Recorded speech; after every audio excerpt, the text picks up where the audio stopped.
Hi guys, it's Cindy And Michael? from Parttimepermies, and we have a few people in the room so far tonight. I had a busy day today, so I rushed to get this all together tonight, and it looks like we have a little bit of a delay on the transition here, but that's all right. I'll adjust my screen while I wait for things to catch up and make sure I can see us. Wow, we do have a bit of a delay. So, so if you guys can confirm that you can hear us, first of all, before we really get into things, that would be awesome. Hello to Incense Shop, Breakaway Homesteader, and Linda Taylor, and Mike's mom, and Kiri. Hello, everyone. Welcome to our live show. We had bad allergies a couple weeks ago, but it got a little better. We got snow. We got almost 3 inches of snow heading into early Saturday morning. Yeah. Snowing hard when I left from market, so that's. They're just putting behind us. But we've been outside so much recently that actually, if anything, we're a little sniffly going from outside inside. We've been around fires most of the day, and yeah, so we're reacclimating to the indoor climate. Oh, cool. Kalamazoo Permaculture, welcome. Oh, good. Yep. Which used to be Truckage. Truckage, yes. New update. Yes. Hey, yes. Ken. So, yeah, we've been quite busy this weekend. Not at our place working on greenhouses, but actually No, at friends' not houses helping them. Yes, so. Not on any of our own projects this weekend. And it wasn't as busy as I thought it was going to be because last weekend we thought the Christmas market was yesterday. Yeah. We were off by a the week. holiday market, which makes. Yeah. I was like, why are they running it so early? To me, it seems like going into Thanksgiving is the ideal. Well, it is a week going in preceding Thanksgiving, so. But we still had the regular market yesterday. And we've got stuff going on all the time. We've got a lot of stuff going on next weekend because we've got 2 markets. Cindy's got a class, and then we need to go to Ann Arbor on Sunday to see her family. So. Yeah, and the permaculture class is next weekend. So that's the last one of the season, and then and actually I have bulbs I need to pick up from them. Of course, we have frozen ground now. It's during the day. It's not so frozen. I think you could still get through it. It's still a little yielding to a footprint, but we've had some cold nights. Hi, Tina. Tonight will be cold into the mid upper 20s. Yeah, no, for the next few nights it'll be really cold. But so we had a number of things this week. So just a little weekend review on videos. I did get 2 videos done this week, so trying to get caught up. Both these are from October. We blew up our well pump and got that fixed. That was probably the biggest excitement. That's not the video. Yeah, not a video on that. There was no video, just a lot of underground. Yeah, we had no water. That's a whole nother. Got a quick fix on it. Yes.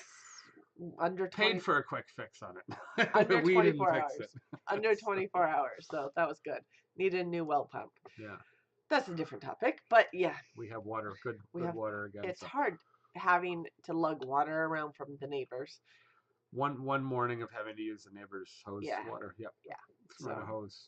So that was a difficult morning. I'm glad it wasn't more than one morning.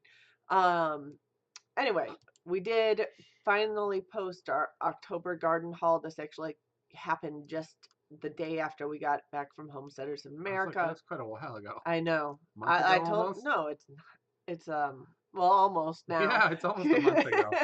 Not quite, but almost. I've got stuff in that basket that's already rotted and gone back out to the chickens. Yeah, well. Most of those were beans that are drying. Yeah. We gotta do a lot of stuff with our drying. The Sunchokes took on mold really fast, and I pitched them. Yes, maybe we should have left them out to dry a little bit longer because usually they hold really well, and that they molded so fast, I was surprised. Yeah, I think they're in a bad area in the fridge. Yeah. And a couple more people arrived. Sorry, I'm bouncing around between screens here, but Diana just 420 feet deep. That's a deep well.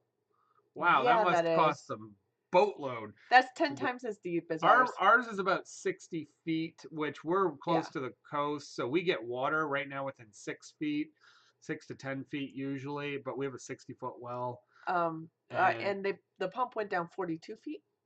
I thought it went 60. No, the pump. Yeah, the chef. Yeah, it's in the 40-foot range. And I think In Michigan, it really varies, but Yeah. most pumps are between 50 and 200 feet. A lot But of more are in the 50 to 100 upper. to 100 feet. Yeah.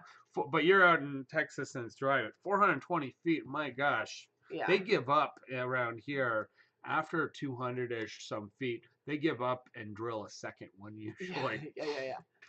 Yep. So Green Gables home said hello. Tina didn't plant her fig trees yet. I need to put them in the greenhouse now. Do you think they can wait until Thanksgiving? If you keep them watered and they're, yeah, I think you might. I don't know if you have to harden enough figs, or would you keep them in the greenhouse I would keep them all all winter winter? because they go kind of dormant. But Yeah, I would, if they're in the greenhouse, I would and then keep plant them them in there. spring. Yeah. Um, yeah, 1,000+ to replace a part at the top of the pump a couple years ago. Yeah, well stuff is not Yeah, cheap. We found out our pump was almost 30 years old, and they get anywhere from average of 10-ish, 15, maybe 20 years. It really depends on the yeah, quality of the water and how far they're pumping and other things. But yeah, we got almost 30 years. So that's good for that pump. We hope the next one gets us 20 or better. yeah. Tina, the figs are they can take freezing, but you have to like protect them. And I'm not sure of those varieties that you got. How how uh how well they'll take the freezing We'll for talk right about after plant. Jerusalem artichokes in a little bit. We're gonna come back to I the love yeah. Jerusalem artichokes, We'll so come we'll help you on that one. we'll come back on that. Also with the planting about the Jerusalem artichokes, we'll definitely come back to that when we start talking about Ask the Chef because we have a question there That's a as good one. well. That is definitely a good one. A lot of people don't know what to do with them. That was the item of the week for the Farmers chef market? demo at the market, which didn't happen due to the snow. Yeah. But I'm involved in that, so I have the recipe. But By the way, we got our first yeah, snow, and I didn't put a picture in here on that. Oops. Well, yeah, if you follow us on Instagram, you would have seen that too. So almost 3 inches. yeah, we probably got 3 inches falling from the sky, but I think a lot of it melted as Yeah. it came down. Snowed hard about 3 or 4 in the morning into 6, 7 in the morning when we were Friday going to night, just market and yeah, Saturday. Yeah, it was Saturday morning. snowy market. About 20 vendors showed up and only 500 people. Yeah, And there at a peak day could be almost 6,000 people there and probably 80 vendors or something. So yeah, it was it was a slow market. little affected by the weather. Yeah. So yeah, I'll get back on track.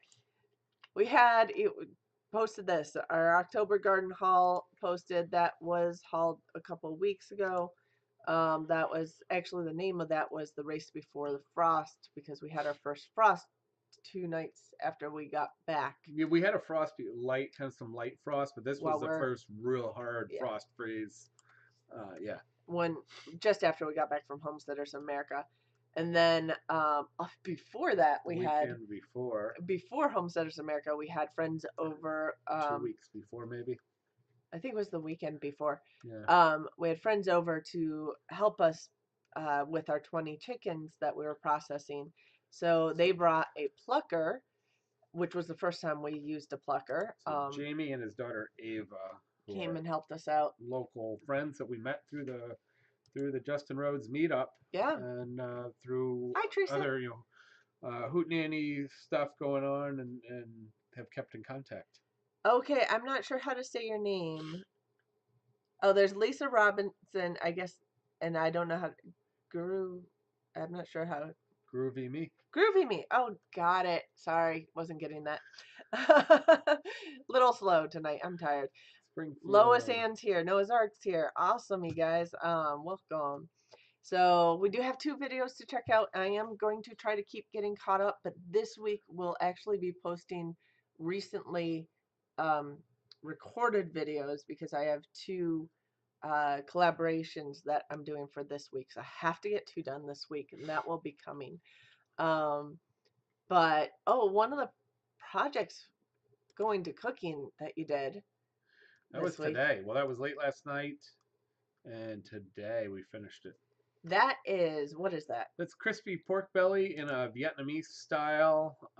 So it's uncured bacon or belly, Yeah. and it is roasted in such a way to cause the skin which is left on to become a crackling, which is very crispy.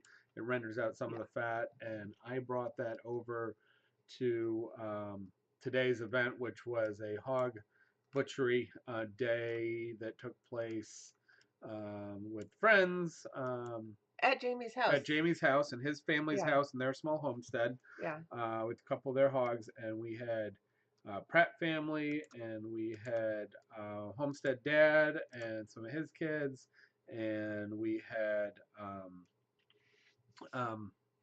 Our Hodgepodge Homestead. our Hodgepodge So there. this picture on the left, of course, And don't forget Stefan came and from Stefan. Cincinnati area. Yeah. So, and I don't have Stefan in this picture, but I do have him in others. But to the left, with the big beard, you can see is Mike Pratt. In the back is Homestead Dad. Jamie is the man to the right. And then our Hodgepodge Homestead, John, and I'm blanking. Oh, I know, and I forget. And I know her name. Oh my goodness. But you got to check out their channel too, their newer channel.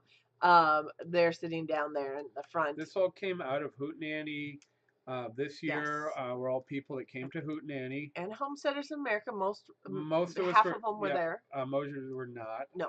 But came out of Hootenanny, Yeah. and it was sort of a organic pickup of, I've got some hogs to process, and some people like, we're afraid to do that on our property. We don't know what we're doing, or that sounds like a lot of work.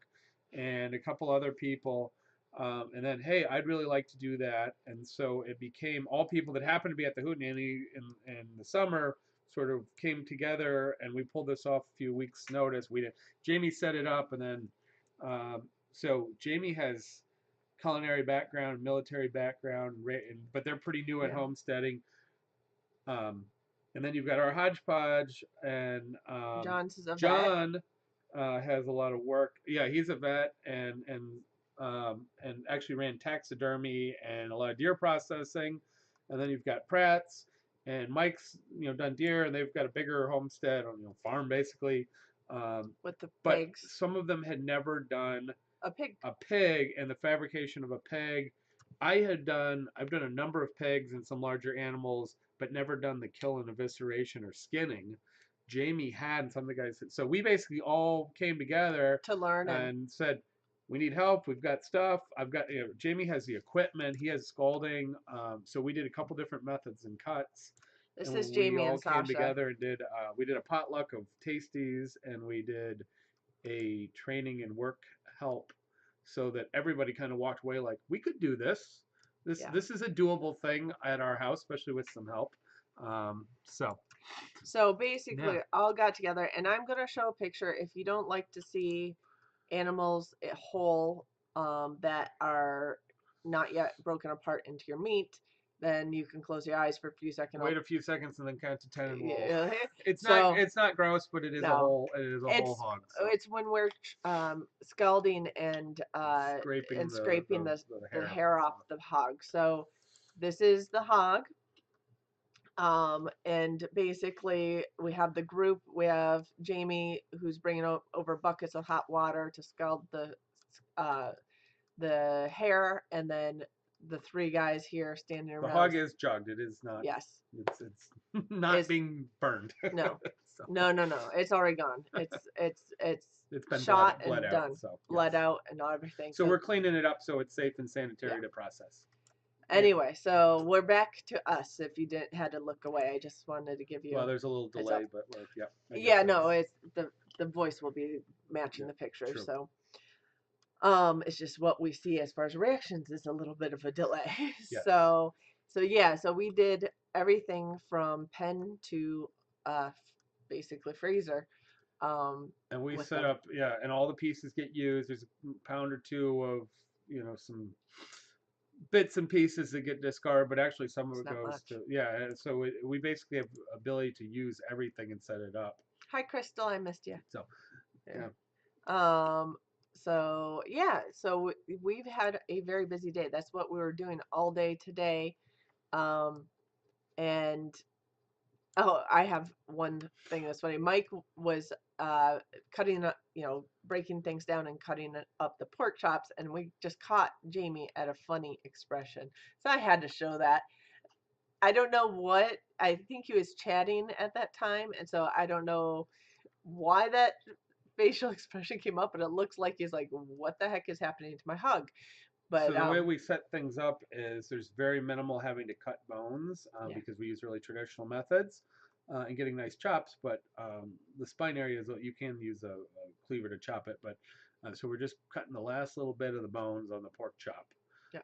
But the rest of it we hand seam it out and set everything up for grinding and make sausage and all the rest. And most of the organs and everything get used. So it's pretty good stuff. So, and that was a really nice, two really nice different breeds that he's raised all summer. So yeah. So, and they're thinking about trying to set up a breeding system there. So we had some talks about that. You get this group of people together, and we're talking food and meat a lot. Well, so Stefan, who's really quite good at baking bread and sourdough bread, he brought sourdough And making starter, brought some sausages. traditional loaves. He brought Yeah. some dry cured sausages that he Mhm. made and some smoked jerky sticks. We brought the pork belly and some kimchi from Nabi made with ramps. It's kind of a limited run. And for those of you guys who don't know, Nabi's the one who last year would take us out. We went on her foraging walk, so we have a lot of videos with her on the foraging walks. And she is Korean and makes great kimchi. Fermented products and kimchi. So we brought that, and then there was raw milk from Homestead Dad. Homestead Dad. Brought some raw milk from their cow, which was quite tasty. Mm-hmm. And we had pork and beans from a previous peg that was provided. Yeah. That was very good. And what else? We had lots of Cornbread coffee and tea and cornbread. And I don't know what the little beefy, porky, cheesy toast, which were good. Yeah. Told it was a Polish home style thing, where you kind of fry up all your little ground bits. And so we had a pretty nice potluck of food for a lunch and then kind of a follow up at the end. Yeah. So we had really good food, I would say, and a good group of people. Yep. And I think we'll get together to do more similar projects, either with the animals or other things. We're all within an hour to an hour and a half at most of each other, so it's not that bad to get over for a day project now and then. And Jamie was kind of like almost halfway in between all of us. Yeah, he's actually at a good spot to meet up. Actually, we're probably we are the closest. We are the closest to him. It's a half hour or so for us. But so Tina, I hope you're still in the room. We were about to we could go ahead and go to the Ask the Chef section here. Yeah, we could do that. Because Tina posted a question on our our Facebook group, which is also linked in the description down below. Sometime before the live show that we do every week, I post a announcement saying Ask the Chef. We'll answer during the live show. And Tina posted a really good question about for the holidays coming up, what to do with leftover turkey. Right. And there's lots of ideas there. Quite a few things, but first of all, with your turkey, so if you're buying a commercial turkey, grocery store turkey, it's already brined, which will make it more tender. If you're buying a fresh turkey or a farm fresh turkey, it may not have been brined, so you may want to brine it for 2 to 3 days before Thanksgiving. If it's frozen, make sure you buy it 2 or 3 days ahead at least, because sitting in a refrigerator, it can, especially a cold refrigerator, a large turkey, can take 2 or 3 days to thaw. And if it's still frozen, it'll take a long time to cook and it'll overcook on the outside. It'll really make your day a lot harder. So those two things are whether it's brined or not. And then we talked briefly about temperatures, and usually about 350 is good on a home oven. It depends on, especially for a bigger bird. Smaller bird could be even a little hotter. But get a thermometer. 160 to 165. You want to pull that thing out, getting it deep in the breast. You know who that is? Yes, I do. You just Jamie, you just missed it, Jamie. You'll have to watch the replay. we just had a picture up Yeah, we there, just did. and And okay, Jamie, I'm gonna put this back up. What were you thinking at this time? That was hilarious. I don't know what you guys were chatting about. I caught you mid thought or something, but that was just a funny picture. Sorry, I had to post that one. yeah. Uh, So the turkeys, get a thermometer. If you don't have a thermometer, really don't stuff your turkey. It slows down the cooking, but you want to pull your turkey deep in the breast, but not up against the bone, the end of the thermometer at 160 to 165. No more than that, or it'll dry out. Much less than that, and you'll have a potential for raw turkey. So those, oh, Sasha's here. Sasha's too. And so those are good things to get your turkey done properly, because the directions we talk about tend to tell you to cook it slower and way too long and overcook them because they're afraid you're going to undercook it. Um, that's his thinking face. Oh, Oh, hi, Aim High's Aim here. High. So things that you can use. So you've roasted your turkey, you've taken it off the bones, and you've served it. By the way, one thing that we do that makes it a lot easier, if you cut it along the keel bone, that's the bone on the top, and you peel off the whole breast into a chunk. It's kind of hard to carve it going sideways or in or off like this. So if you take the whole thing off the bone, set it on, and it'll just scoop around, and then you can set it down on a cutting board. You can cut it straight down to get really nice, clean, straight cuts, and it really looks like a pro. If you need to cut it table side, then you may have to kind of cut it, but the bone gets in the way. But good leftover things. So obviously bones and all your little bits and scrapings or skin can be made into a stock. Don't worry about the amount of fat. The fat's pretty flavorful on poultry. You can let it sit and skim it off, or even let it chill and harden, and then pull it off. So poultry has flavorful fat. Beef, it's not helpful. Pork, it's really minimally helpful. But chicken and turkey, don't worry about all that stuff. All your drippings, all your little bits, all your bones, boil it for about, it's already cooked, 2 to 3 hours. You don't have to go a crazy amount of time. And yeah, and so you'll have stock, and then you can make soup. Once the bones are boiled, they're really not helpful. Just compost them or throw them away. For the leftover meat, you can cube it up and put some into into your soup or into casseroles. Um, you can add a touch of roux and make a stock and make a bechamel with, or I mean make a veloute. Add a little cream, and then you can do your cream turkey or your different casseroles with that.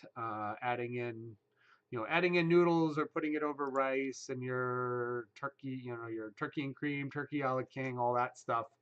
Um, you can also, I like the cold turkey sandwiches with just mayonnaise and lettuce and such. You can do the hot turkey sandwiches with your leftover gravy and all of that. As it starts to dry out a little bit, I like to add some tomatoes and kind of make it into like a turkey chili. Or I'll chop it up and add it to rice and cheese and stuff poblano peppers.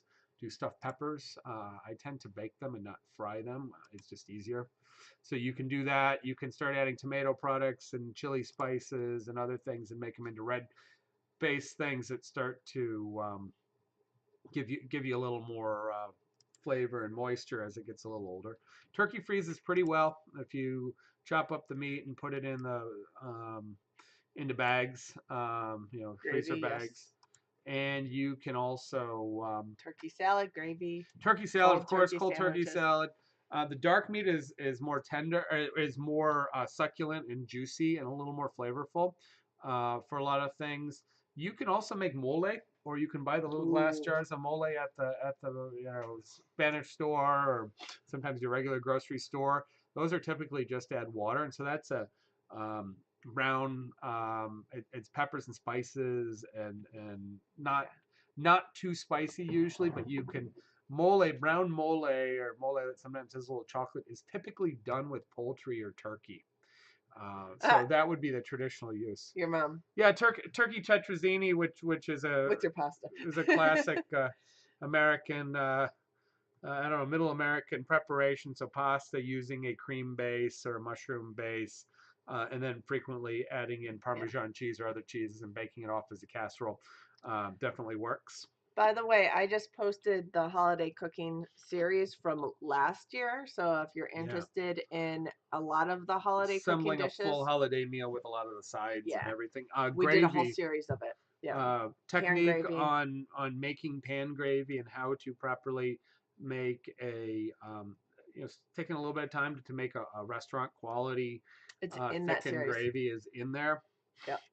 So it's not that hard, but it takes a No little time. thinking. And by the way, if it's some things are really burned up, um, those little really burned up bits, dark brown are good.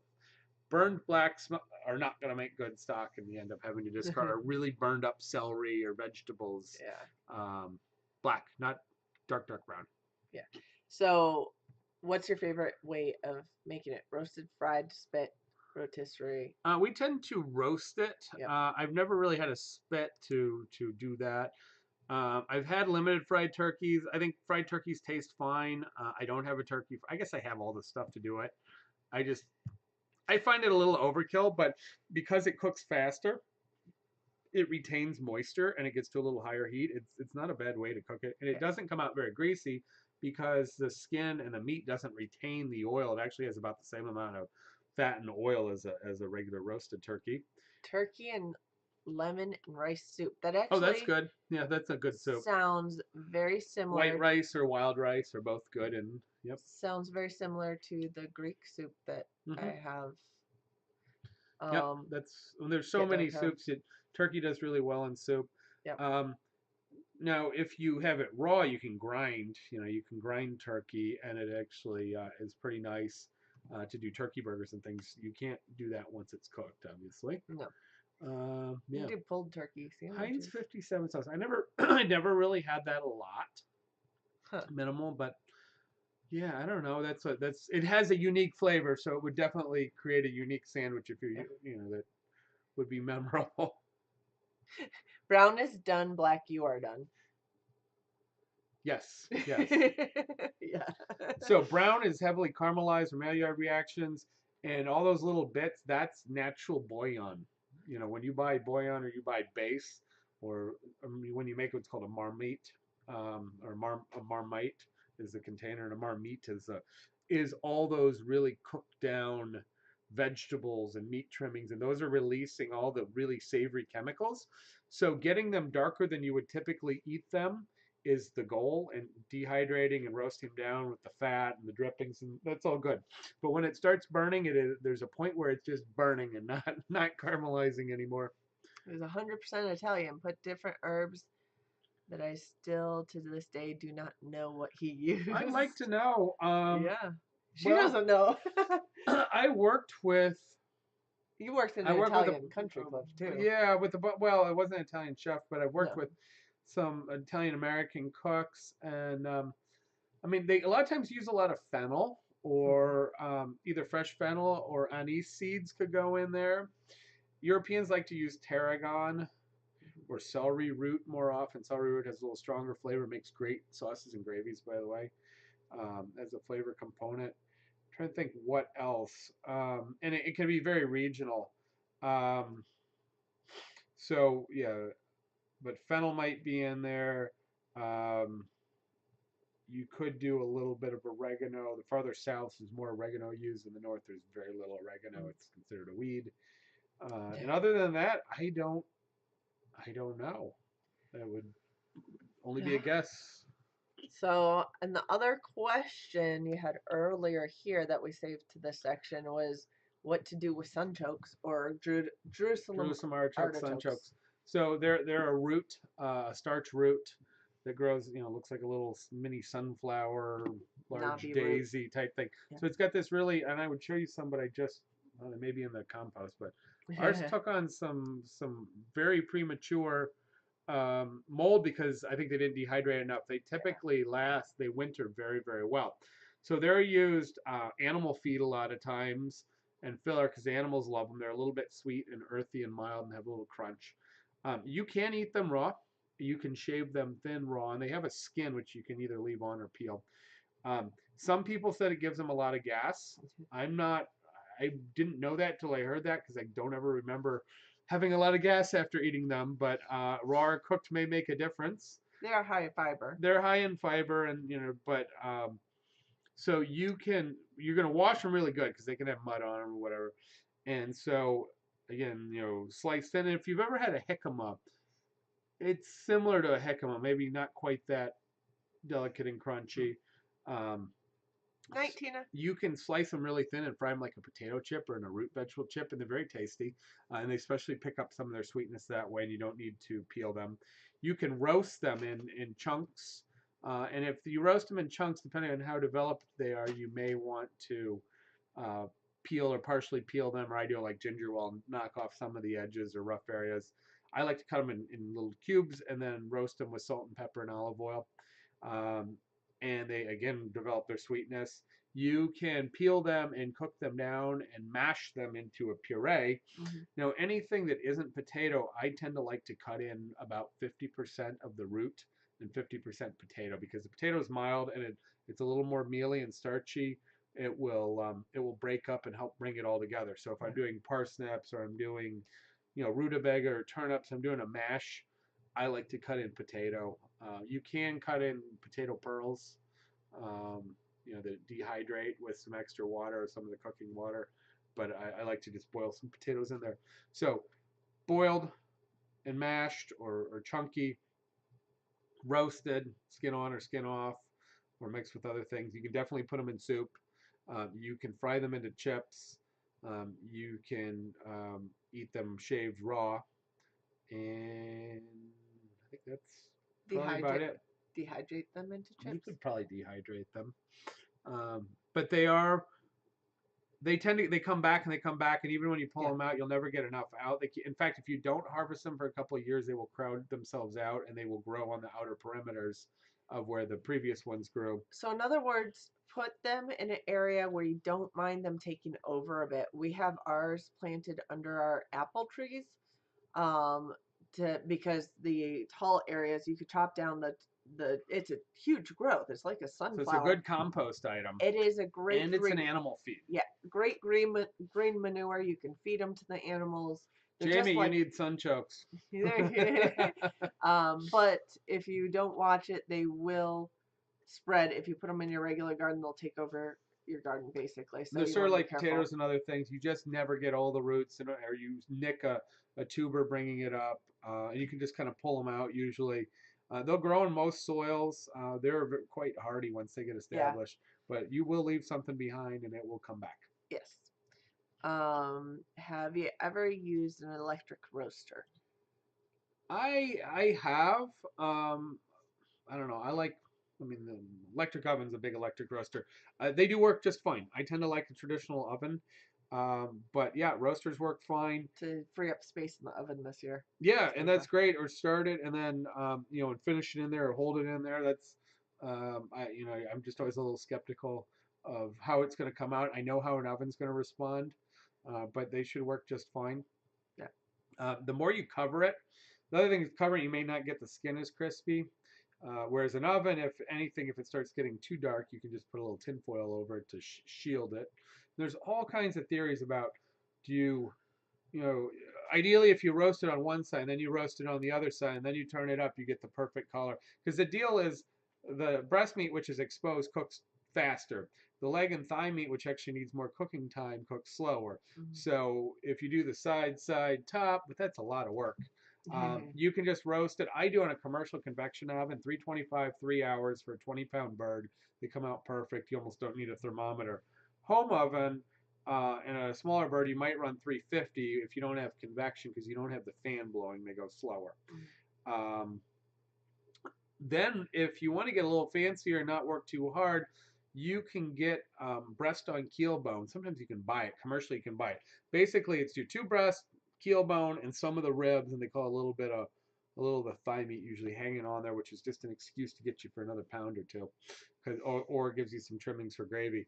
So the advantage to that is it allows you to roast the breast by themselves, perfectly cooked, and still on the bone so they don't dehydrate. Alternatively, yeah, you can cook it upside down. I would cook it upside down the first hour, and I would flip it back because the That's what last she's saying, until the last oh, hour. until the last hour, and that is fine because you get the juices to drain and you protect the breast, and then when you flip it over, you want a brown, obvious, and then you can Brown, turn your yeah. heat up on the last hour, maybe to 350 to 375, depending on the color of the skin, and let that render. I honestly don't have much problem with just oiling the skin and seasoning it and going 325 in a convection 3 hours and don't mess with it. That's convection. But if you take, you can do the breast on the bone, which will keep it dry. If you take the breast off the bone, you can do it in papillote. Rub them, which means in paper. Season them, rub them with a little bit of oil, and then take butcher paper. You got to have a big enough piece, and you roll it up so it's a roll and a half. You turn the ends like a huge Tootsie Roll, and you roast it in the paper, and that way it will steam. Yeah. The paper causes it to steam, but it will also kind of roast. The skin will get brown. Unfortunately, the skin will not render and get crispy. So you'll throw the skin away, but you'll get a perfectly tender bird. And when you do the breast by itself in paper, you're talking like an hour and 20 minutes. Now, so keel bone's going to be like 2 hours. Wrap by itself like an hour, 20, hour and 30 minutes. What you can also do is cut off at the rib cage. If you do we used to do this in one place. We'd put all the breast together closer where we could maximize oven space and timing. And we would take the bottom, the leg, thigh combinations, that bottom rack. We'd put them in big roasting pans all lined up with liquid in it, with stock, and we would almost braise them in moist heat, and we could braise them longer so they almost fell off the bones.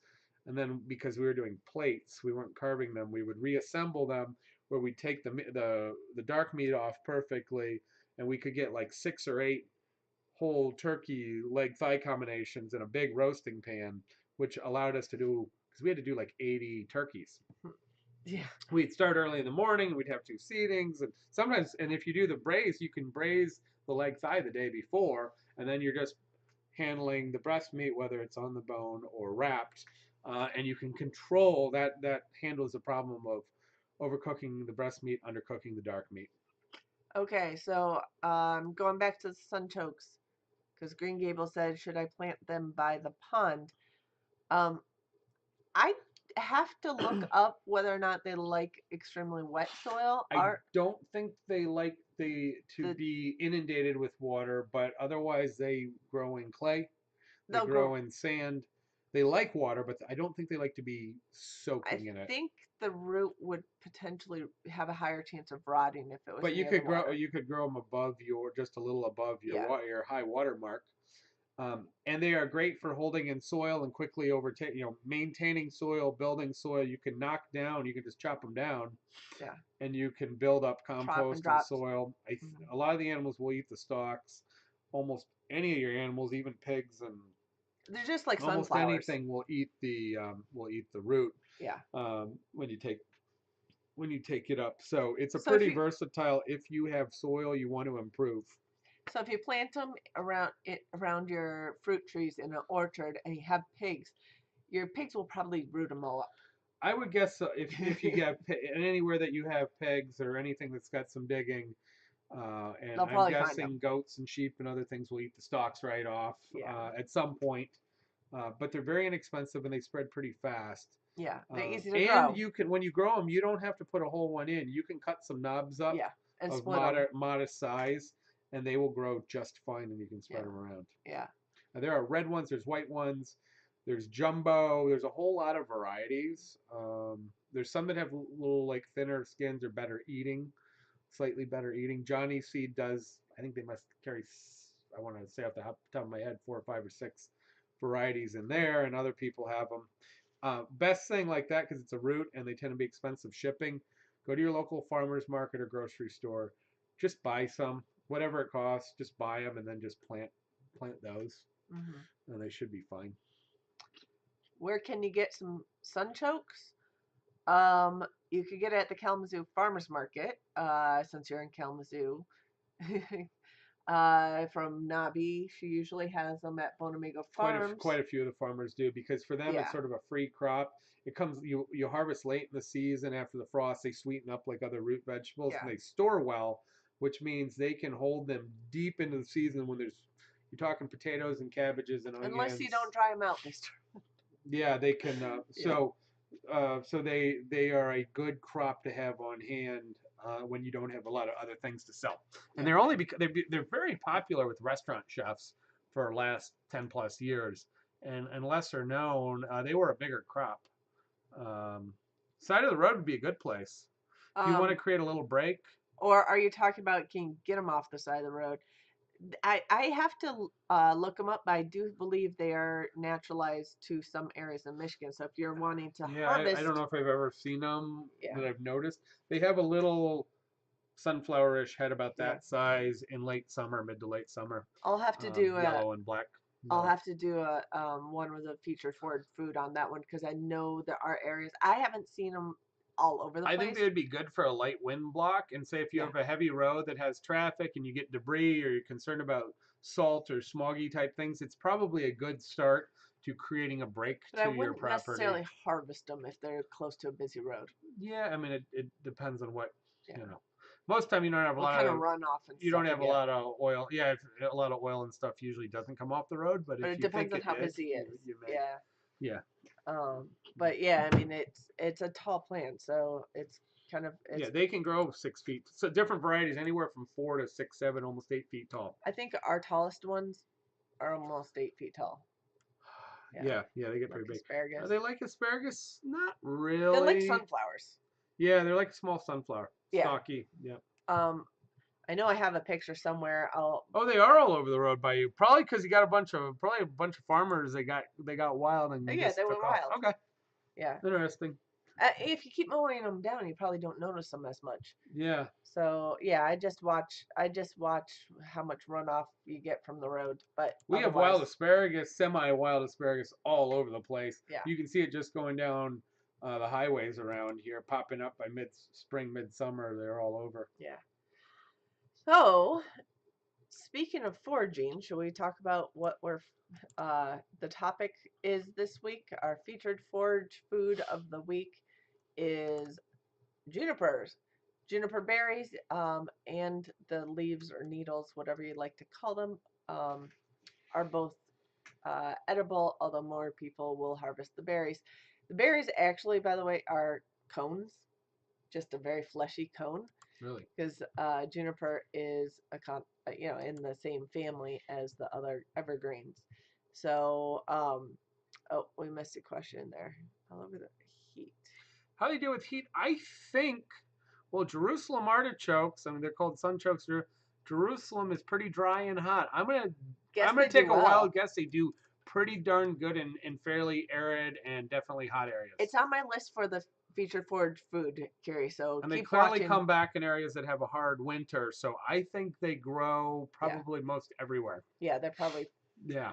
pretty hardy plants. And they break up soil. People that have clay soil or hard soil, they're good at Yeah, aerating and breaking up, yeah, breaking down soil naturally. So it's a nice way to loosen your soil if it's compacted. or rocky. I don't Yeah, know. yeah. So Um, you may maybe want helpful. to Now, do a bunch of sunchokes. Carrie actually commented on the posting on Facebook for the Forage Food feature this week, which is the juniper, because this also grows. There's a whole bunch of varieties. There's 13 different varieties in North America, but I think there's 60 some varieties across all of the Northern Hemisphere. So it grows pretty much around the world in the Northern Hemisphere anyway. Um, it was used in Europe medicinally. They were used to treat kidney issues as a diuretic, and Heavily used in European cuisines for yes, cooking and seasoning. absolutely. And it was actually used to flavor alcohol to make gin, but that wasn't the purpose wasn't for a drink, an alcoholic drink. The purpose was for it to be used Tincture. medicinally. Yep. Yeah, as a tincture to be used medicinally, and be very cheap medicine at that. The Dutch doctor who first invented it was in Leiden, the Netherlands, which is actually where I did my study abroad. Called it Genever or Genever, which is actually just shortened down to gin. So the only problem was people drank too much of it because it was so cheap and caused more problems than it helped people. So that was an issue there. But juniper grows everywhere. It grows in sandy soil, gravelly soil, rocky soil. So I know Carrie said in her rockiness she has juniper there. Hmm. It grows in well-drained soils. It'll grow in grasslands and sand dunes, and it's all over the It grows Great really, Lakes. yeah, the sandy areas here, and Yeah. really the whole state. A lot of times people here call it cedar. It's not Yes. true cedar. No, it's actually the same as red cedar. Is Red it? cedar is a type of juniper, and it's which is used for the wood. Hmm. So red cedar is one of the varieties. The most common variety is the eastern red cedar, is what we mainly get in the eastern half of the This U.S. kind of smells like that, but not exactly the wood. Yeah. It's close. Um, It's still fragrant. but there are 13 different varieties in North Yeah. America. Uh, the ones that are used more often for eating are in the West. There's three varieties that they use more, like Native Americans used to dry them and grind them and make them into meal, and would combine them with flour to make bread, and would also use it to like bread items to cook it, like bread meat or cover the meat to cook That would in. be strong. It would be, but the issue here is you can only do that. I guess there's a few sweeter varieties in the West. Some of them are fruity as well as piney. Yeah. Yeah, so, but on the East, you don't want to do that. You don't want to eat more than a few at a time because it can cause some GI issues and cramping. Um, so basically, and I'll get back to comments here in a second, but you could actually follow along on our web page down below. We have a blog post on our feature food of the week. So I'm kind of running through that right now. Harvest it. You can harvest the berries usually in the fall, but the berries actually take 3 years to ripen. So you'll always see Mm. some underripe berries and some ripe berries, I even didn't on know the that. same branch. I learned that, yeah. But they often will ripen up in the fall when they do finally ripen. The unripe berries are often used in some of the like gin flavorings. They use unripe Mm. ones, not ripe ones. But most people will harvest the ripe ones, and you can dry them and grind them and use them in a variety of flavoring on meat I as a use them dry whole. rub. Usually, when I do a sachet of spices, I like them whole Okay, yeah, because you do want to take them out. They're a little woody, yeah, and they're strong. So you put them in your sachet with your other peppercorns and whatever else you're putting in with. sure. Yeah. They're often traditionally used in sauerkraut or bean Yep. or pea dishes. Yep. Um, Used as a grind as a dry rub on meat is what I had seen as well. I'm guessing they have some slight antibacterial or preservative They effects, do, which is one of the reasons where they're used heavily is for preservation of drying yes, meats and such. yeah. Um, the berries or the leaves or needles can be used for tea, but you gotta watch that you don't have too much of it. The roasted berries can be used as a coffee substitute, which had not Mm. heard. And the white coating on the berries is yeast, so you can actually use that to help speed up making sourdough starter, Just like grapes. just like grapes. Um, Medicinal uses, I already mentioned it's a diuretic. It has been used to treat urinary tract infections um, and kidney issues. The tea is astringent and can be used for wash on rashes and such. The berries can be boiled in water and then used to clear sinuses. And I did forget to put it on there, but I did see something that antiseptic related. So that's It makes a also, lot of sense. you Yeah. know, factors into the rash, using it on skin and such. Other uses, the oil in juniper is resistant to decay, which is why wood is often used for fence posts. It can last 50 years. Most species are too small for commercial use. It can actually grow as low as a shrub, like a Hmm. ground cover shrub that There's you use. lots of them that are cultivated for ground cover that are, Exactly. yeah. Or grow up to 30 feet high, depending on the species. So there's a lot of different types. Um, the oil in the wood repel insects, which also probably helps from keeping that wood from decaying a little bit too.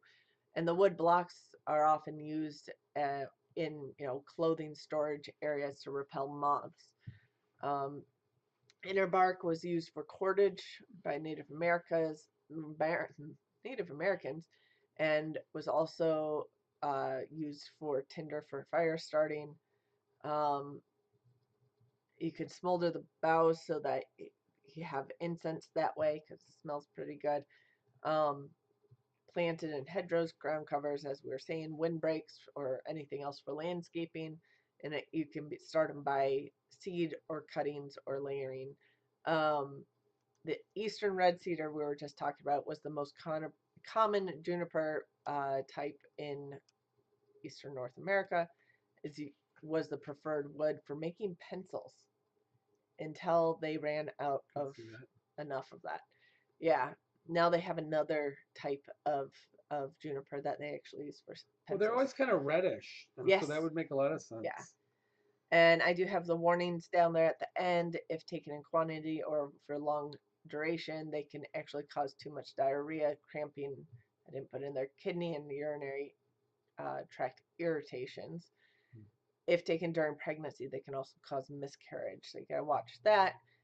And red cedar is host to the cedar apple red fungus, which we get really, around they look here. really funky when they fruit. When they're on the cedar trees. They look like little aliens with these red things coming out in the early spring. So that's bad for your apple trees. And we have apple trees and we have rust. Yes. And we have enough of both that I don't think we can do much about it. Yeah. Yeah. Yeah, so the only issue is that you don't they basically recommend that if you're going to be using them, you only use a few berries at a time in dishes and things because it is a little bit hard on the digestive tract and on the urinary tract. So I'm just reading, catching up on some of the comments in here. So the piney flavor, and it's a sweet piney flavor, it's fairly desirable. The problem is some people decide to find cheap gin in their younger years and partake of it very heavily, and have a taste that they will never want to eat it again. Yeah. So a lot of people have damaged their ability to enjoy it by drinking too much gin. I never did that, so I enjoy gin on occasion, and I like juniper in moderation.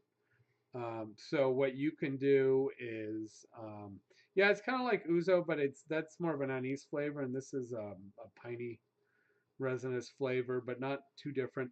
So it goes in a lot of European stews, like beef stews or elk or reindeer venison, things like that.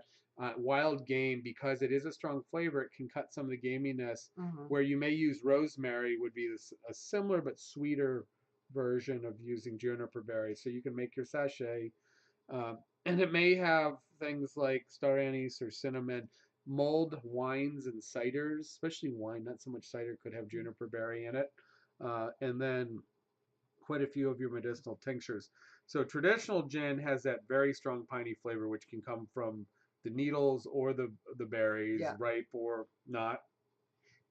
Modern new style gins tend to look at a whole bunch of different botanicals and downplay. They limit the pininess or almost remove it. But your classic London gin, dry gin, for martinis and gin and tonics and stuff, the classic one is going to be very piney. There you go. You can put a few juniper 3 berries berries. Is plenty for 1 pound. That might almost be too much. Put a few juniper berries in your ground turkey and then make your turkey burgers. Very common with poultry and turkey gravies, other gravies, but just like using star anise and other things, not everybody likes it, and when you do use it, go very light. Because you can't make it go away once it's in there. And Carrie, that would be a good question for Rose. I didn't go through all the journal articles on this one. I was mainly going from my foraging books on this one, just because I was short on time on things and didn't have time to look all that up. So I didn't see anti-parasitic in response to larger parasites. I only saw more antiseptic type things, but that would be a good question for Rose. I wonder if Yeah. the goats like it, if they're somewhat self-medicating, and they I probably like wouldn't the be flavor surprised too. at all with Yeah. because a lot of the pines also have terpenes in them, Mhm. and terpenes are very medicinal and very anti-parasitic Yeah. and toxic in high amounts, obviously. Yeah. But in low amounts are very useful. So I wouldn't I be don't know if they're surprised. toxic to goats in high amounts, but definitely to Yeah, to people. most of them, yeah. I think, by the way, so the drinks like the Genever or using the gin Yeah. and stuff as a medicinal, as you move up into the northern areas in Scandinavia, they have aquavits, which are basically the same thing, water of life, and they are also tinctures of roots and herbs, generally originally for uh, general health maintenance or specific tinctures. So it was herbalism. And if you think about it, the, the areas are too cold. They don't grow Yeah. grapes, so you're not making wine and brandy. And grain needs very fertile soil in relatively warmer areas. So as you get really far north, you don't even grow very good grain, or you're into buckwheats and Mhm. rye and things that don't make as good a beer as being able to grow barley um, and other things. So you take what you have and you make distilled white alcohols in the very cold areas, Mhm. and then they tend to get flavored medicinally, and then they became, and so all of these aquavits, which come in many different styles and herbal flavors, are prominent. So there's a kind of a strong history of how it all developed as culture and medicine. Yeah. Yeah. So yeah. Um, yeah, it definitely could be. I didn't see it in my books on the as far as in relation to worming and stuff. I saw more in relation to like uh topical creams and topical washes for like viral infections, bacterial infections, and that sort of thing. Candle flavors and Yeah. other things. So it, Yeah. but it definitely is sweeter than you. Rosemary has a very nice use and flavor, and it's slightly different. I never really worked with it until I went to culinary school. And I Mhm. worked with a lot of Swiss and German, Austrian, French, Dutch uh, chef instructors, and so they were very common and comfortable with it. So we always kept juniper berries around. The funny thing is they're a little expensive, but not too bad. You buy a big, like a 1 pound container, and they sit in kitchens for years Yeah. because you just use so few of them. And there's and I there are a few that go in sauerkraut, and but can you buy one and they last a long time as whole berries. Eventually they get kind of Yeah. old, Well, but no, I mean the last I think probably a year dry. we pulled a handful or so Yeah. last year. Ours are smaller. They're about a third of the size of a culinary one. They're moderately sweet. I've sucked on them on the branches and pulled them off. They're pretty good. Yeah. So I dried some out, threw them in a baggie. I just finished the last of them, but we put them in just a few things here and there. I tell you, I don't think we had more than an ounce, and that was good for the year. Yeah. Yeah. No, we don't need more than that. But we do have plenty of junipers in our backyard. Yes. Um, which doesn't help our apple trees, but yeah. They seed pretty naturally around this area. Oh I yeah. don't think any of those were planted purposefully. I think Oh they just no, showed up. I think they moved into the area, but this land that we're on about 40 years ago would have been all farmland, so it's kind of new growth, and they are one of the first ones to move into this area. Foraging, yeah, we've taken so over the last couple of years, we took regular classes almost monthly with a Yeah, very experienced general the interested guided in forage. edible foraging, basically. Yeah. So plants and especially mushrooms, certified mushroom forager.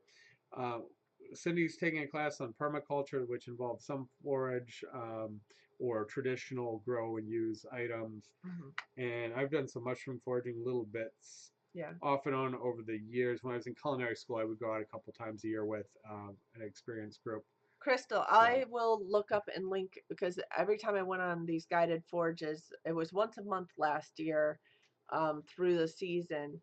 But every time I went, I yeah, actually there's a made a whole bunch of them. video for it, so I can try to look And up we've bought quite a few that. foraging books and such. So then Yeah, there's a couple. We went on a couple guided forages with Daryl Patton. Gerald Patton and just Yep. focused on that recently because we were with him at Homesteaders of America, and he did a little one around the park we were in. He is one of the most experienced southern and east coast, eastern and southern focused foragers, kind of Georgia up through the coast. But he comes all the way up towards us. Yeah. He comes So, up to so Saugatuck. he's one of the best foragers and herbalists in the country. Yeah, yeah. So we do have that video, and actually, I think I have some of that in this.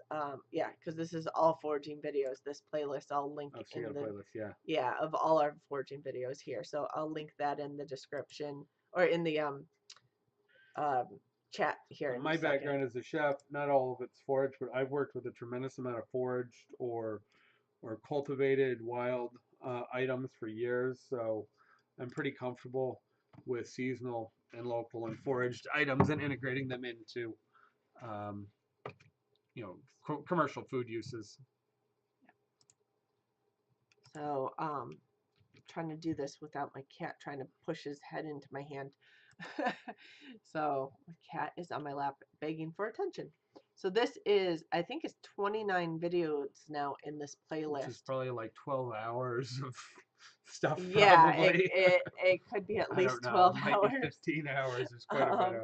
so a lot of the foraging with Nobby videos are 20 to 30 minutes long because they were like 3-hour You're forages. 40 minutes north of Kalamazoo. This will be very relevant. We are 20 minutes west of Absolutely. Kalamazoo. So there you are perfect Right in our target. There region. shouldn't be any difference from what Yeah. we're on extreme sand. And I know as you go through our area, you can have clay sand, rocky sand, and Black black soil. dirt Yeah. variations. But as you go north, it's more sandy, and we are on all sand. As you go west, you go more sandy. As soon as you get North closer and to west. So. close to the lake. But So, yeah, those videos should be you're a little closer to hitting the perimeter where chaga, and you get more of the Ooh. Enrishi. and reishi and stuff where you get more of the white birch and stuff. But aside from that, and that's sort of the Probably perimeter is even only further beginning. north. Yeah, it's really beginning a little further north. Yeah. So yep, should be very helpful. So yeah, anybody interested in foraging, that whole series is great. Nobby, if you're interested in going on those forages, of course, this time of year they end. They'll start back up in the spring. She was under the weather this fall, so she probably missed one or two times that she would. September, October, she's had a hard time, but yeah, her forages are limited, usually about 15 people or so. 10, no more than 20. They're about $30 to $40, but it's about 4 hours of foraging with lunch or dinner included. So it's well worth the and she's extremely knowledgeable. It's with dinner included. So yeah, so basically she's what works with Bonamigo Farm. So if you ever get into Kalamazoo at the farmers market, you can get more information from them there, or you can we're at the farmers market too. If you're ever down there, say hi to us. We're there every Saturday. Or they have a Facebook page. Yep. So yep. Two family, we're working on your collaboration. It's shot. It's just not edited. Yep. So that'll be coming and releasing on Thursday. Is Thursday the 15th? Whatever the 15th is. Let me actually pull up. I will link in Bonamigo Farms for those local people, so that you can keep an eye on if there's guided forages you want to go on. Yeah, I wouldn't expect to see one until not until probably spring March. at least. Yeah, April probably. Probably April. If weather really peaks, maybe March, but probably April. Yeah. So, but they have a good, nice farm. They also sell a lot of forage, as much as possible, even through the winter. Yes, yes. Dehydrated, stored, some of it cultivated. There's a small amount of forage available through the winter, depending on how heavy snow we have. Yeah. Yeah, yeah. So there's definitely Wednesday. Oh boy, I got a lot to do. So there's definitely different places. It's great to get a guide going wherever you're at. The Kalamazoo Nature Center here also does some classes. And there's people that focus on general herbs. There's people that focus on identification of everything. Yep. On medicinals, on mushrooms, and obviously you always want to do it as groups. Yeah. Of more experienced people or a second eye on things because you miss things, and then also identifying and properly identifying, especially mushrooms. But it's really helpful to always be working with And there's always senior people that know just a little more than you that are usually willing to help you out. And there's to the point you get to some extremely advanced people, and they're still always teaching other people specialty variants or things that Yeah. things that they didn't know. So Yeah, sure. And it's almost all still word of mouth. There are lots of videos and books, but the main learning of foraging really is person to person. another thing I'll put in the comment section here is a link to the Lily House, which Lily House in Kalamazoo is where I take my permaculture classes, but they have some herbal classes and things like that. So if you're local, you can always check them out. Mike Hogue also does some videos on YouTube and often links them to the Lily House Facebook page as well as his web page. So you can always check them out. They And they have do less a lot. foraging, but he's more about taking things that are known forageable items and getting them into your permaculture Yeah. garden so that now you take the next step and you're starting to naturally sort of wild cultivate things that you would otherwise have to forage for, Yes.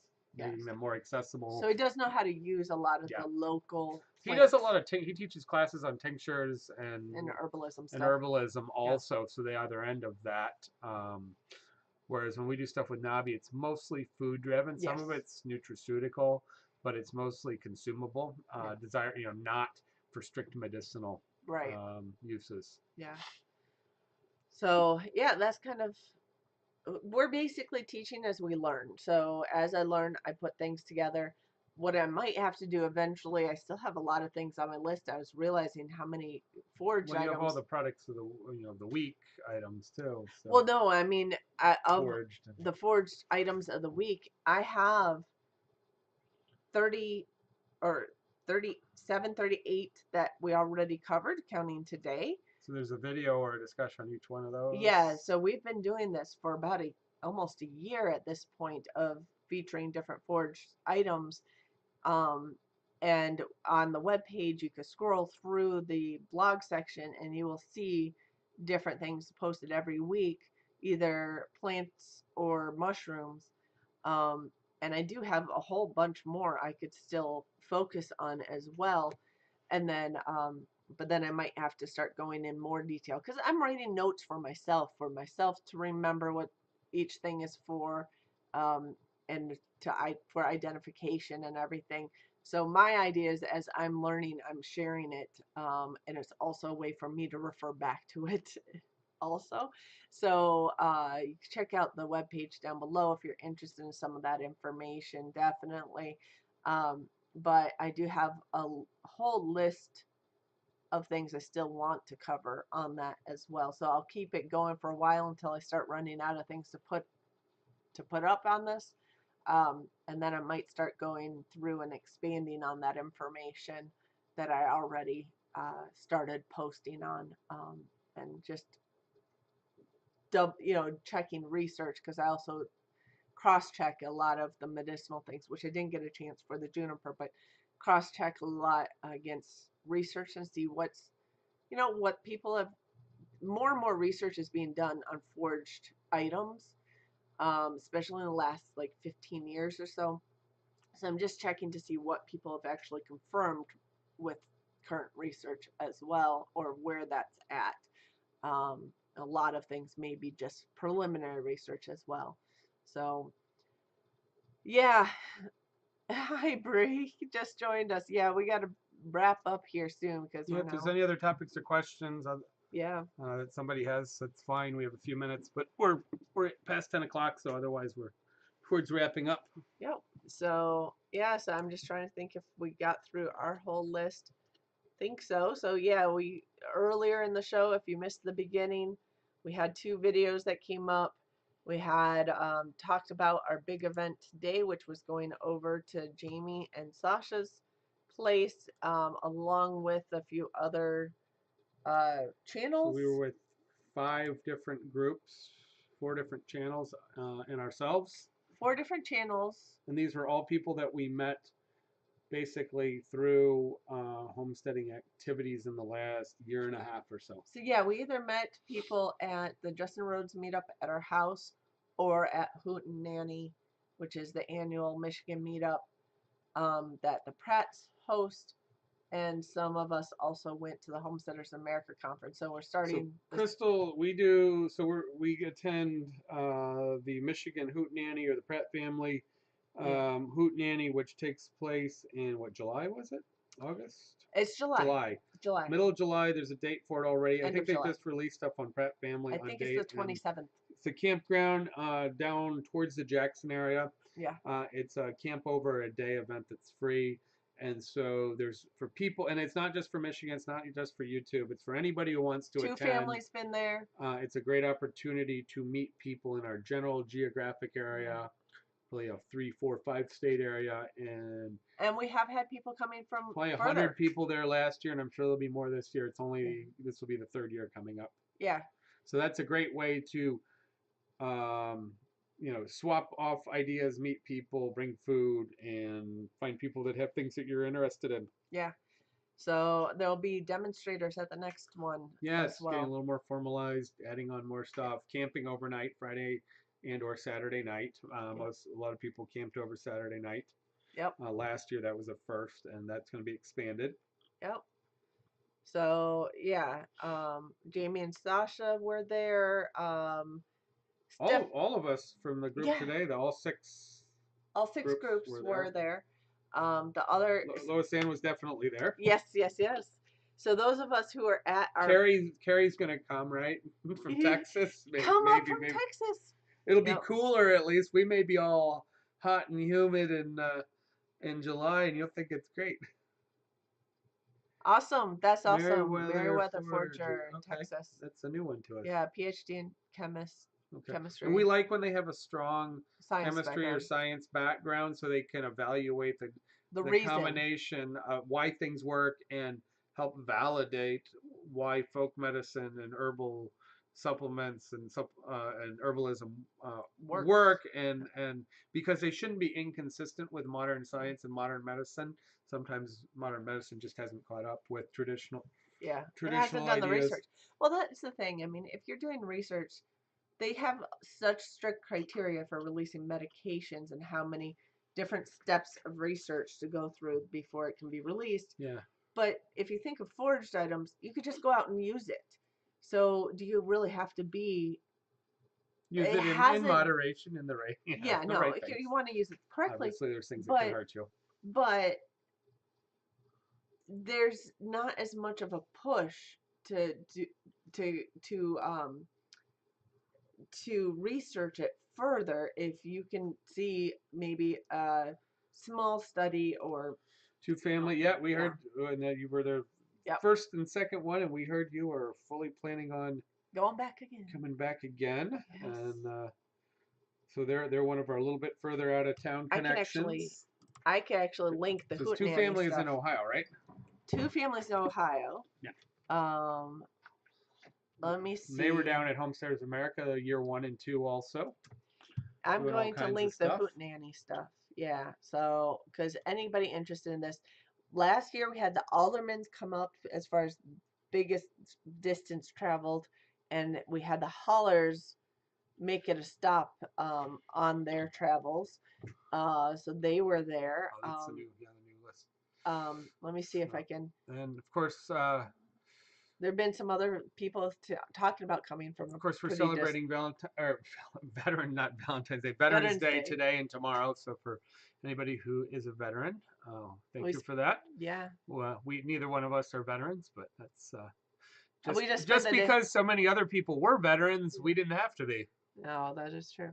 Otherwise, in other times, we probably would have been. I probably likely would have been.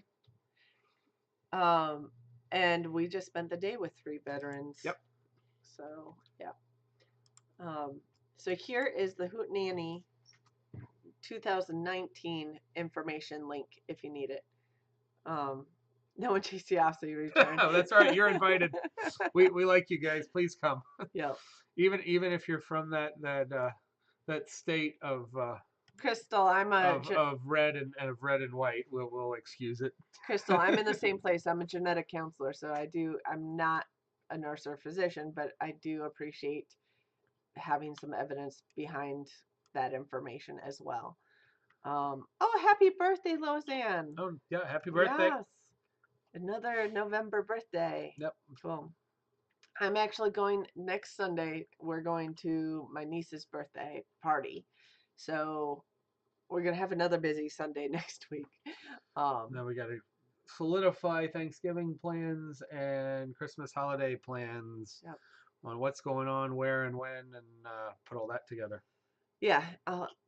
I think we'll be home most of Thanksgiving weekend, except for Thanksgiving Yeah, Day. yeah, and Yeah. I think Thanksgiving will end up at Cindy's family. Usually, her Yeah. sister does something, or somebody in that area, and then Yeah. we're shooting right back here to get stuff done. And I have a potential to do a market on Saturday. If things are really busy, I'll skip it. We're transitioning from our public municipal market to a private winter market across the street, but so some people skip it week one, and I'll just Yeah. play it by ear on what's going on. We might have to use that weekend to finish our greenhouse We got to project. finish the greenhouse. That's probably got a solid day left on it. We've done the hardest parts, but there's Loisanne, I thought you were 20. Curie, really? Okay, we have more birthdays coming up. I had a birthday last week, but I'm younger than that. you're, I guess I'm the you're the baby. Uh, I'm yeah.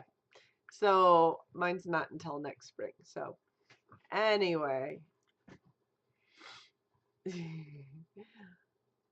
Okay, I'm just trying to see if I missed any other questions or anything before we wrap up. But yeah, if you guys are interested, that link to the Hoot Nanny, go check it out. so there's no charge. There's maybe a couple minutes. There's going to be some demos. There'll be a few products around. We bring pasta and some other people. You have to pay for your campsite. Campsite, if you're spending the more than the day, you have to pay for that. I would recommend reserving that. Soon. I think they've just starting to open up information on that. You got some time on it, but definitely don't do it in your last week. It's a campground that's shared. It's a Methodist based large. It's a large campground for trailers, tents, etc. Um, but They have a couple cabins. they probably too. have a few hundred spots, so it's fairly large. But because it is during summer activity, a lot of it's called for. So there's reserved spots for our group if we get them early enough, and we can all get grouped together. Otherwise, you may get left out. And it was really good. We had maybe 20 spots or so last year. It worked out great. We were all generally within a pretty close area, so people hung out at night. And I think we'll do more and more sort of. We had the potluck and some kind of communal food, and then we can And do yes, our own lots of food. things. Yeah, tons of food. We could do our own things and separate from that Yeah. whenever we wanted. Lots of And stuff for hang out. kids to do. It's very family and kid friendly. A few limited restrictions. Being a Methodist campground, we need to. It's dry. Yeah, there is no alcohol there. And people need to keep themselves fairly well, properly clothed and language halfway decent. If you do that, which makes it very family friendly, everything's great. But it also means you don't have to have problems because there aren't beer cans flying all over and people screaming all night. No. Which sometimes campgrounds get a little rowdy. We laugh because when we tent camp, we're like, wow, there are immensely more people surrounding us in our rural camping tonight than in our house in our neighborhood where there's everybody has quite a few acres and it's just smaller families. But it is a really good environment, so you can bring anybody and feel safe and comfortable. And it's in our group especially, is a good group of people to hang out with. So. Yeah, so come on out to that if you're in the area, or even if you're not and you want a road trip. It's a fun get together.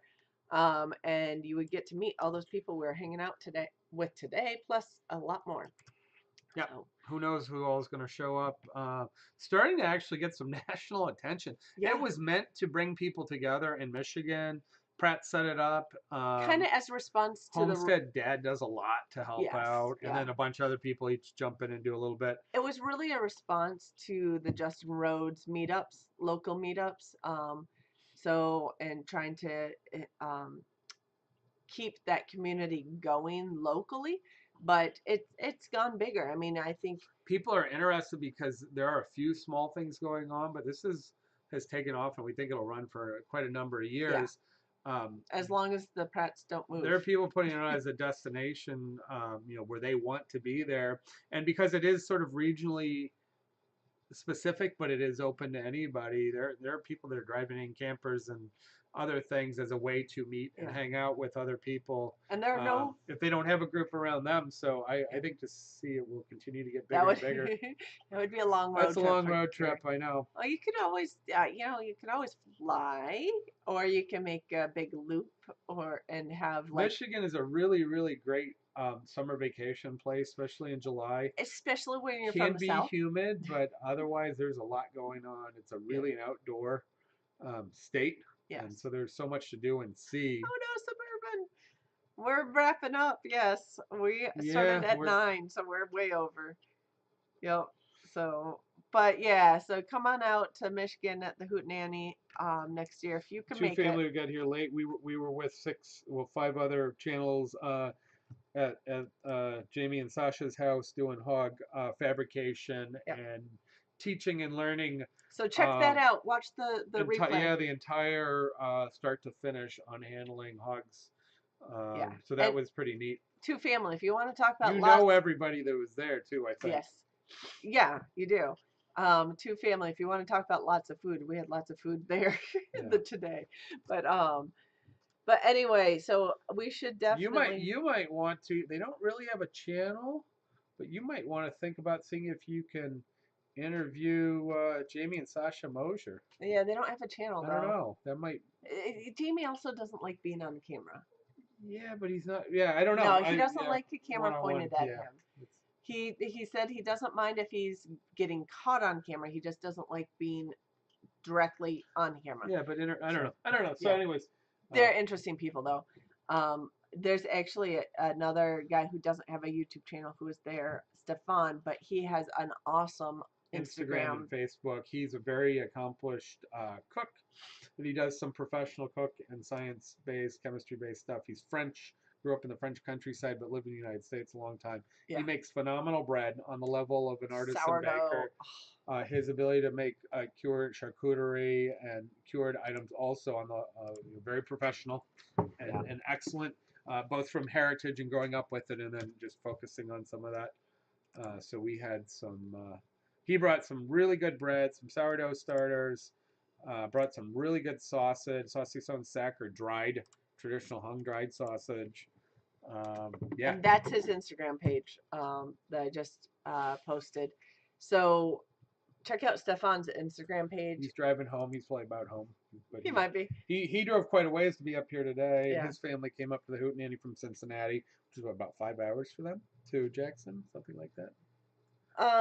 Cincinnati to Jackson, it's probably a little under 5 hours. Yeah, they had a trailer, Yeah. so it flows it down. But yeah, Because I know Ann Arbor to Wilmore or to Lexington, Kentucky was about 5 hours, so they're a little under probably.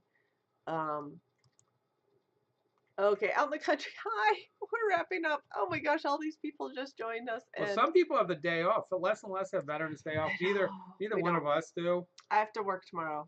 But I wonder if the bank's open. So you can go down there and make a deposit. But They're probably not open. they do a lot of days. But I think I'll better check. I can always go on Yeah. Tuesday. You have a fellow from California tomorrow night cooking with CJ. We'll have to see if we can check that out. Yeah, definitely check out Two Family Homestead's live show. That is it 8 o'clock on Monday night, or is it Might 9 get some o'clock? extra people with Yeah. small holiday. Yes, so you can check out Two Family Homestead's live show tomorrow night. They interview different channels every week on Monday nights. Yeah, really good. They got some really good interviews. They've had Justin Rhodes on their interviews. They've I had heard a he might ton come of people. back. Yeah. So No bank, no post. Yeah, no post office. A lot of the banks are coming out of those traditional bank. Traditionally, they wouldn't do Veterans Day, and I think most don't. But there's a few. But a lot of alternative. banks are now doing almost all the holidays, and so I was Not kind of for not the checking big out. ones. Yeah, it just depends. But 9 o'clock. Thank you, Two 9 Family. o'clock, yep. Yeah, so check out Two Family Homestead, 9 o'clock tomorrow night. Every Monday night, they interview different channels on their live show, which can be a really fun interview.